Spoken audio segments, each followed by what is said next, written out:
மிஷின்லேயே jacket cookie ready பண்ணுறது பார்த்தீங்கன்னா 2 piece இது 1.5 இன்ச்சு 1.5 இன்ச்சில் 2 பீஸ் கட் பண்ணி எடுத்துக்கோங்க. கட் பண்ணி எடுத்துகிட்டு நார்மலாக நம்ம எப்பொழுதும் தைக்கிற மாதிரி ஒரு பீஸை வச்சு ஒரு தையல் ஓட்டிடலாம். தையல் ஓட்டிட்டு மேலே வந்து படிமான தையல் ஒன்று போட்டுடலாம். படிமான தையல் போட்டாச்சு. 5 ஊக்ஸ்க்கான மார்க் போட்டுக்கலாம். இன்னொரு பீஸ் கட் பண்ணி வச்சுருக்கோம் இல்லைங்களா, அந்த கட் பண்ணி வச்சுருக்க பீஸையும் மேலே சமமாக மடித்து தைக்கிறதுக்காக மேலே 1/2 இன்ச்சுக்கு மேலே விட்டுட்டு லைட்டாக அப்படியே ஒரு தையல் கீழே விட்டு ஓப்பன் பண்ணிடலாம். இது வந்து உக்ஸு உள்ளே மாட்டுறதுக்காக தையல் ஓட்டி ஸ்டாப் பண்ணி ஊசி உள்ளே உட்காரும்போது மிஷினை திருப்பி ரஃப் அடிக்கணும்.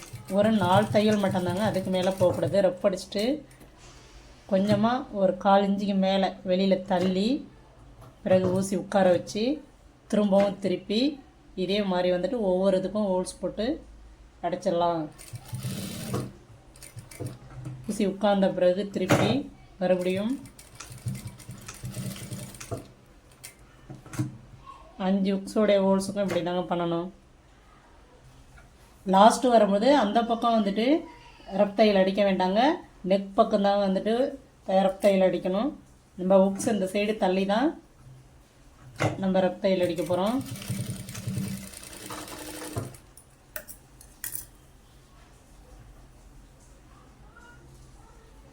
கேப்பு விட்டு விட்டு அடித்தாச்சு. இதில் உக்ஸை மாட்டிடலாம்.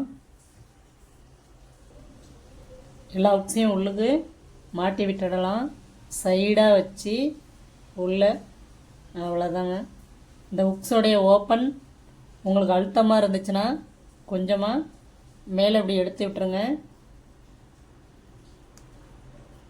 பாருங்க, ரொம்ப ஈஸியாக அழகாக மாட்டியாச்சு. இது மாதிரி எல்லா உக்ஸும் மாட்டிடலாம். எல்லா உக்ஸையும் மாட்டியாச்சு. இப்போ மிஷினில் அடிக்கலாம். மிஷினில் வந்து பார்த்திங்கன்னா இந்த ஃபுட்டை வந்து கழட்டிட்டு சிங்கிள் ஃபுட்டு போடணும். இந்த ஃபுட்டு வந்து இந்த மிஷினுக்கு தானே இல்லைங்க, பெரிய மிஷினு சின்ன மிஷின் எல்லா மிஷினுக்கும் வந்துட்டு இந்த மாதிரி போடலாம். ஸ்விட்ச் பண்ணுறது வந்து எல்லா மிஷின்லையுமே செட் பண்ணலாம். நம்ம இந்த ஃபுட்டு மட்டும்தான் செட் பண்ணணும். இப்போ வந்து பார்த்திங்க அப்படின்னா நம்ம வந்து கொஞ்சம் 1/4 இன்ச்சுக்கு மேலே தையல் விட்டு தான் நம்ம இந்த உக்ஸை உள்ளே மாட்டியிருக்கோம். எந்த சைடு ரஃப் அடிச்சிருக்கோமோ அந்த ரஃப் அடித்த சைடு உக்ஸை வந்து ஒரு சைடாக தள்ளி விட்டுட்டு நல்லா அழுத்தமாக தள்ளி விட்டுட்டு கேப்பே இருக்கக்கூடாது, உக்ஸு வெளியில் கலந்து வரக்கூடாதுங்க. அந்த அளவுக்கு இதை வச்சுட்டு பாருங்கள். அதில் எப்படி நம்ம ரஃப் அடித்தோமோ அதே மாதிரி இந்த சைடை வந்து பொறுமையாக கொஞ்சம் நிதானமாக ரஃப் அடிச்சிடணும். அவ்வளோதாங்க ஃப்ரெண்ட்ஸ், ரொம்பவும் ஈஸி, ஒன்றும் கஷ்டமே கிடையாது. ஊசி மட்டும் உடஞ்சிடாமல் இந்த வேலையை பார்க்கும்பொழுது கொஞ்சம் நிதானமாக பாருங்கள். ரொம்பவும் ஊசி வெளியில் கலலாது, தையலும் பிச்சுக்காது, நல்லா ரஃப் அடிக்கிறோம், அழகாக இருக்கும்.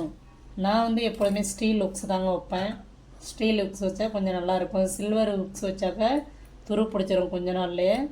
அதனால் நான் எப்பொழுதுமே வந்து ஸ்டீல் உக்ஸ் தான் வைப்பேன்.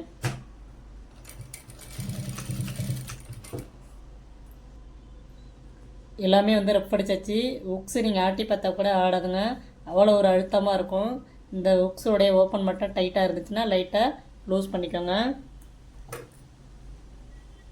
பிசுரை உள்ளே மடிச்சிட்டு இந்த ஓரத்துலேயே தையல் ஓட்டிடலாம்.